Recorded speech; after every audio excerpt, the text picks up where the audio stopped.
திமுக கட்சிக்காரர்களுக்கும் அதிமுகவை சேர்ந்தவர்களுக்கும் மற்ற கட்சிக்காரர்களையும் பார்த்து கேட்கிறேன், இந்த தேர்தல் நியாயமா நடக்குதா?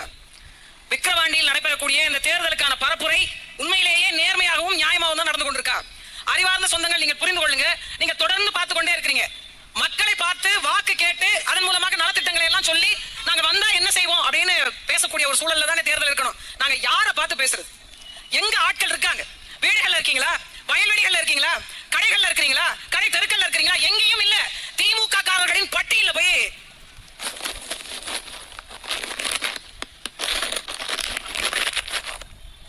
பட்டியல்ல கொண்டு போய் வச்சிருக்க மாதிரி எல்லாரையும் கொண்டு போய் வச்சுக்கிட்டாங்க. இப்ப நீங்க கூட்டி வச்சிருக்கிற இடத்துல தான் நாங்க போய் பேச வேண்டிய சூழல் இருக்கு. அதற்கு ஒட்டுமொத்தமாக கிட்டத்தட்ட 13 அமைச்சர்கள், 26 மாவட்ட செயலாளர்கள், ஒன்றிய பொறுப்பாளர்கள், உண்மையிலே சொல்ல போனா விக்கிரவாண்டியில் இருக்கக்கூடிய வாக்காளர்களை விட திமுகவினுடைய பொறுப்பாளர்கள் அதிகம். இங்க வந்துட்டு இருக்காங்க. எல்லாம் எதுக்கு தெரியுமா? ஒரே ஒரு மனிதனுக்கான பயம். ஒற்றை மனிதன். அந்த ஒற்றை மனிதன் உங்களை எல்லாம் இத்தனை உருக்குகிறார் என்றால் ஒரே ஒரு தங்கச்சி சட்டமன்றத்துக்கு அனுப்பி பாருங்க. அவருடைய சாயலாக, அவருடைய குரலாக, தமிழகத்தின் ஒட்டுமொத்த வலிமையாக அவன் என்ன உருக்குவாள் என்று உங்களுக்கு புரியும். நாங்கள் ஒவ்வொரு இடத்துலயும் போய் பாக்குறோம். இந்த கூமுக காரவங்க இல்லையானே அல்லனே குடிகாரர்கள் முன்னேற்ற கழகம், அதான் கூமுக. இந்த கூமுக காரவங்க ஏன் நாங்க அப்படி சொல்றதுக்கான காரணம் இருக்கு. நீங்க காளியம்மாள் இப்படி பேசிட்டாங்க, வருத்தப்படாதீங்க. நீங்க தான் குடிகாரர்கள் சொல்லாதீங்க, மதுப்பிரியர்கள் சொல்றீங்க. இவ்வளவு சப்போர்ட் பண்றீங்க ஒரு பக்கம். இன்னொரு பக்கம் குடிகாரர்களுக்கான ஆட்சி நடத்துவது போன்று தீபாவளிக்கு கட்டிங்க. ஒரு பக்கம் கள்ளச்சாராயம். கள்ளச்சாராயத்துல கிக் இல்ல. இந்த வடிவேலு ஒரு படத்துல சொல்லுவார், நாலு புள்ள அடிச்சிருக்கேன், சாணி மாதிரி சப்புன்னு கிடக்கு, ஏதாவது கலப்படம் கலந்து ஊத்துறியான்ற மாதிரி. அதற்கு ஒப்புதல் தெரிவிச்சிருக்கிறாரு ஐயா துரைமுருகன். நாங்க கொடுக்கிற சாராயத்துல கிக் இல்ல. எதை இருந்தாலும் சாராயத்தை பத்தி பேசுவது தான் இந்த கூமுக கட்சிக்காரர்களோட வேலை. அதனால்தான் இந்த குடிகாரர்கள் முன்னேற்ற கழகம் என்று புது பெயர் இன்னையில இருந்து சூட்டுறோம். உங்களுக்கு நாம இன்னையில இருந்து வைக்கிறோம். ஏன்னா என்றைக்காவது மக்களை பத்தி சிந்திச்சது உண்டா? விவசாயிகளை பத்தி பேசியது உண்டா? ஒரு மணிப்பூர் கலவரத்தை வச்சு திமுக ஒரு மாநாடு போடுது. பெண்களுக்கு எதிரான பாலியல் வன்கொடுமையில இருந்து பாதுகாக்கின்ற மாநாடு. இதை கட்டி விட்டுட்டீங்க, ஒண்ணுமே கேட்கலங்க. கேட்கவே மாட்டேங்க. ஒரு மாநாடு நடக்குது. அந்த மாநாடுல போய் பாத்தீங்க அப்படின்னா மாநாடு முடியறதுக்குள்ளே ஒரு அம்மா ஒரு குற்றச்சாட்டு வைக்கிறாங்க. கொஞ்ச நேரமா இவன் எடுப்பு பிடிச்சி கிள்ளிட்டே இருக்காங்க. என்ன கொஞ்சம் கேட்டு சொல்லுங்க. இவங்க கூட எல்லாம் பக்கத்துல எப்படி நிக்கிறது? இதுதான் திராவிட முன்னேற்ற கழகம். இந்த கூமுக இருக்கு இல்லையா, இந்த கூமுகவினுடைய செயல்பாடு, பெண்களுக்கு இவர்கள் கொடுக்கிற மதிப்பு, மரியாதை.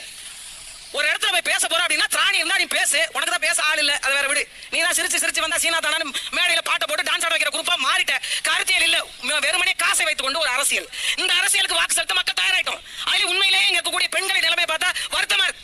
ஒரே ஒரு ஆள்கிட்ட எனக்கான வேலை கொடு, அரசியல் பங்கேற்பு கொடு, அதிகாரத்தை கொடு, மக்களுக்கான அடிப்படை வசதிகளை பூர்த்தி செய்து கொடு, எதுவும் கேட்கறது இல்ல. எதுவும் கேட்கறது இல்ல. ஒரு சாராய வியாபாரி கூப்பிட்டாங்க, அப்படியே அணிவகுத்து பின்னாடியே போறது. எதுக்கு போறீங்க? எதுக்கு போறீங்க? வாழ உதயசூரியன்றீங்க. இந்த உதயசூரியன் உங்களை வாழ வச்சது என்ன?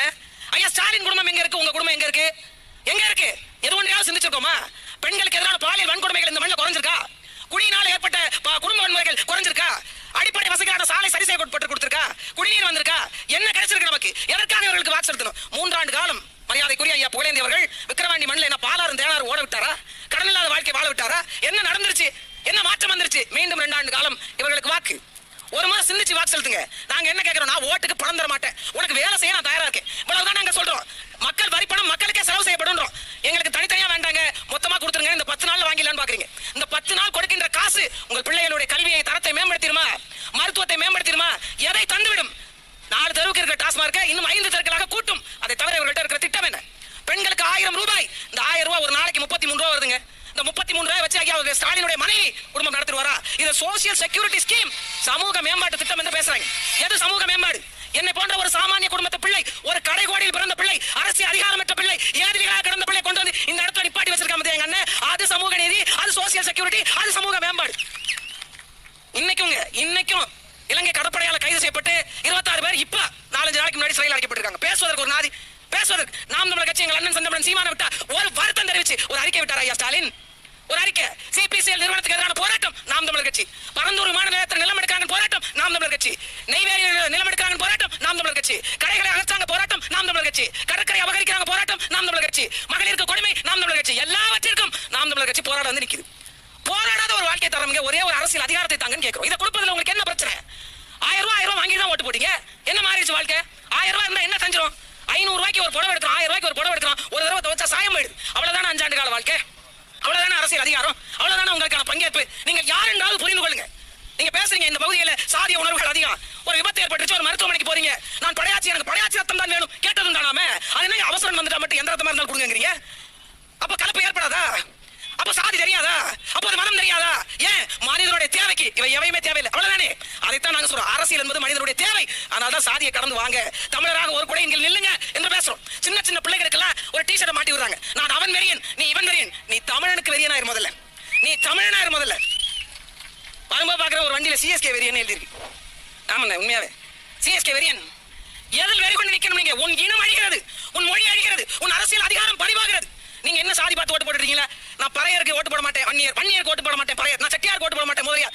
யாரு நினைச்சா ஐயா ஸ்டாலின் ஓட்டு போடுங்க? யாரு நினைச்சு ஓட்டு போடுங்க? நாங்க எங்க ஆளுகளுக்கு மட்டும் ஓட்டு போடுவோம், உங்க ஆளுகளாவது எதுக்கு அவருக்கு வாட்ஸ்அப்? அது முதலமைச்சர் இருக்கிறதே உச்சபட்ச பதவி தமிழ்நாட்டில். எப்படி கொடுத்தீங்க? உங்க சாதிக்காரன் கொடுத்தீங்களா? உங்க மதத்துக்காரன் கொடுத்தீங்களா? வந்தவங்க போனவங்க எல்லாம் நாட்டை கொடுத்துட்டு உங்க வீட்டு பிள்ளைங்க தெருவில் வச்சு கத்த வச்சிருங்க. இதுதான் உங்களுடைய அரசியல் அதிகாரமா? உங்களுடைய பங்கேற்பா? நாங்கள் இங்க பேசுவது எதற்காக தெரியுமா? உங்களுக்கும் சேர்த்துமான அரசியல், நீங்கள் இழந்த அரசியலை மீட்டு தருவதற்கான பிள்ளையா தான் இந்த இடத்துல நாங்க நிக்கிறோம். கொஞ்சம் முற்று நோக்குங்க, கவனிங்க எங்களை. நாங்க என்ன பேசுறோம் பாருங்க. ஆனா உனக்கு கள்ள பண்ணி அடிக்க வரீங்க, சேர தூக்கி அடிக்க வரீங்க, சுகர் பேஷண்ட் வந்து பிபி பேஷண்ட் வந்து நீங்களே இதெல்லாம் பண்ணீங்கன்னா நாங்கள் பிரபாகரனின் பிள்ளைகள், பச்சைமட்டையினுடைய தொடக்க மன்னன் சீமானியுடைய தம்பி தங்கச்சிகள். நீங்க பாட்டுக்கு வர்றீங்க, பொசுக்கு நாங்க தள்ளி விட்டு கீழே வந்துட்டு வயசானவங்க அடிச்சுட்டு பேர் எங்களுக்கா? ஏன் இந்த வேலை? நீங்க தேர்தல் பரப்புரை செய்யுங்க, மக்களை பாருங்க, பேசுங்க, கருத்தியல சொல்லுங்க. நான் இந்த திட்டத்தை கொடுத்துருக்கோம், எங்களுக்கு வாட்ஸ்அப்ல பேசுங்க. யாரும் கேட்க போறது இல்ல. கூட்டி கொண்டு போய் அடைச்சு வச்சுக்கிறீங்க. கேட்டா ஈரோடு ஃபார்முலா, ஈரோடு கொண்டு போய் வித்துருங்க. விக்கிரவாண்டி ஃபார்முலா, விக்கிற வாண்டியில் வைக்கிறதா, விக்கிற வண்டியில் வச்சுக்கலாம். உண்மையிலே வண்டி கட்டி போய் வித்துருவாங்க போல. அப்படித்தான் சாரசாரியா மரியாதைக்குரிய அண்ணன் துரைமுருகன் சொன்ன மாதிரி எல்லாம் இன்னோவா காரு, ஃபார்ச்சுனர் கார். நம்ம டியூல ஒரு கார் வாங்கினா கூட பெரும் பஞ்சாயத்து ஆக்கிறாங்க, பெரும் பஞ்சாயத்து ஆக்கிறாங்க. ஏன்னா போயிட்டு இருந்தேன், உணவகத்து வாசல்ல ஒருத்தர் நிப்பாட்டி ஒரு படம் எடுத்துக்கணும்னு கேட்டார். அது அவர் காரு. நான் அந்த காரை கவனிக்காம நின்னுட்டேனே. அந்த கார் பதறி போயிட்டார். காளியம்மாளோட கார் இது அப்படின்னு எடுத்து போட்டாங்களா? அவரு வண்டி பாசி புக்கு எல்லாத்தையும் எடுத்து போட்டு வண்டி எண்ணுறாட்டு போடுறாரு. மறுநாள் வண்டி யாருன்னு தெரியல, உள்ள இருக்கிறவன் யாரும் தெரியல, வெளில இருக்கிறவன் யாரும் தெரியல, ஒன்னும் தெரியல. ஆனாலும் ஆட்சி அதிகாரம். நான் என்ன பண்ண, மறுநாள் போய் ட்ரெயின் முன்னாடி நின்று போட்டா எடுத்தேன். வந்தே பாரத்னே நம்மளும் சொல்லி விட்டுப்பாங்க. மறுநாள் எங்க அண்ணன் போன் பண்ணி, என்ன ஏத்தா செட்டு வாங்கிருக்காமே, அண்ணனுக்கு 2 நாள் கூட பரப்புரைக்கு போயிட்டு வருவான். அவனை செட்டு வரட்டும், சுத்தி வைக்கிற வண்டி நாங்க சுத்தமா இல்லையா பாங்க. ஏன் நாம் தமிழர் கட்சியெல்லாம் கார் வாங்கப்படாதா, செட்டு வாங்கப்படாதா? ஓங்கோல இருந்து ஓடி வந்து பஸ்ஸுக்கு காசு இல்லாம திருட்டு ரயில் ஏறி வந்த கூட்டம், நீங்க இன்னோவால போவீங்க, ஆடியில போவீங்க, ரேஞ்சர் ரோவர்ல போவீங்க. இந்த மண்ணுக்கு சொந்தக்காரியா? ஆனா இந்த மண்ணுக்கு சொந்தக்காரி, வர்த்தகத்தை உலகத்துக்கு கடத்திய கண்ணகியின் வாரிசுனா நான் போகக்கூடாதா? இந்த நிலப்பரப்பு முழுமைக்கு மாண்ட தமிழகத்தின் பெருங்கூட்டத்தின் வாரிசு நான். என் பாட்டை முள்ளக்குடிக்கு தேர கொடுத்துட்டு அவன் போயிட்டான். இவங்க கார்ல பவனி போறாங்க, நாங்க நடந்தே போகணுமா? ஒரு சோழனா பை இதுக்காக ஆர்டர் போட்டிருக்கேன். என்ன தமிழ் தேசியவாதிகளால சோழனா பை மாட்டிட்டு போகணுமாமே? ஷூ போடக்கூடாது, செருப்பு போடக்கூடாது, காலில் ஒரு கட்டையை மாட்டிட்டு அப்படி போகணுமா? பஞ்சமொழிக்கு வந்த நீங்க எல்லாம் இந்த மண்ணில் வாழ்வீங்க. உங்களுக்கு நிலத்தை கொடுத்து, அதிகாரத்தை கொடுத்து, ஆட்சியை கொடுத்து, எல்லாத்தையும் கொடுத்து விட்டு நாங்கள் ஏழைகளாக தெரியணும். எடுத்துதான் போறீங்க. அது சொந்தக்காரா இல்லையான்னு பார்த்துதான் போகணும்ல. அடுத்தவங்க ஏங்க சொன்னா அவன் ஏன் மேல கேஸ் போடுவான்? அது ஒருத்தர் எழுதுறாரு, சக்தி மசாலாவில் இருந்து காளியம்மாளுக்கு மாதம் தோறும் 2 கோடி ரூபாய் வருமானம் வருது. அவன் சம்பாதிக்கிறதே அவ்வளவுதான் இருக்கு போல. 2 கோடி ரூபாய். ஏதாச்சும் ஒரு கோடியை கொடுங்கப்பா. தெரு கோடியில நிக்கிறான், ஏதாச்சும் ஒரு கோடியை கொடுங்க. விமர்சனங்கள் அள்ளி வீசினீங்க. ஆனாலும் நாங்கள் மக்கள் களத்தில் நிற்கிறோம். என்ன காரணம் தெரியுமா? எங்கள் மக்கள், நாங்கள் மட்டும்தான் இந்த நிலத்தை காப்பாற்ற முடியும். 1000 ஆண்டுகளுக்கு பிறகு தமிழுடைய வரலாற்றை தடுத்துவிட முடியும், மறைத்துவிட முடியும் என்று கங்கணம் கட்டி கொண்டு தெரிந்த ஆரியர்களுக்கும் திராவிடர்களுக்கும் மிகப்பெரிய புலியின் சொப்பனமாக அதே புலிக்கொடியை 1000 ஆண்டுகளுக்கு பிறகு இதே மண்ணில் ஒருவன் பறக்க விட்டிருக்கிறான் என்றால் தமிழனுடைய அறம் வாழ்வாங்க வாழும். அந்த தமிழனுடைய அறத்தை, தமிழ்நாட்டு ஆட்சி அதிகாரத்தையும் பார்க்க வேண்டும் என்றால் எங்க அண்ணன் செந்தமிழன் சீமான் அதிகாரத்தில் அமர வேண்டும். அதனுடைய சாம்பிளாக, அதனுடைய மாடலாக, ட்ரைலராக என் தங்கச்சி அபிநயாவுக்கு மைக்கு சின்னத்துல வாக்கு செலுத்துங்க. வாக்கு பெட்டியில 2வது இடத்துல இருக்கு, ரெட்டல் அடிக்கல. அதனால ரெட்டையில இருக்கக்கூடிய 2வது பொத்தான ஒரு அழுத்திட்டு வாங்க. வேலை செய்தா வரலாறு பாருங்களேன். தேர்தல் ஏதாச்சும் பண்ணி வச்சிருப்பியா? இந்த மைக் வந்து ஒழுங்கா வேலை செய்தா அப்படி ஒரு டச் பண்ணி பாருங்க. இது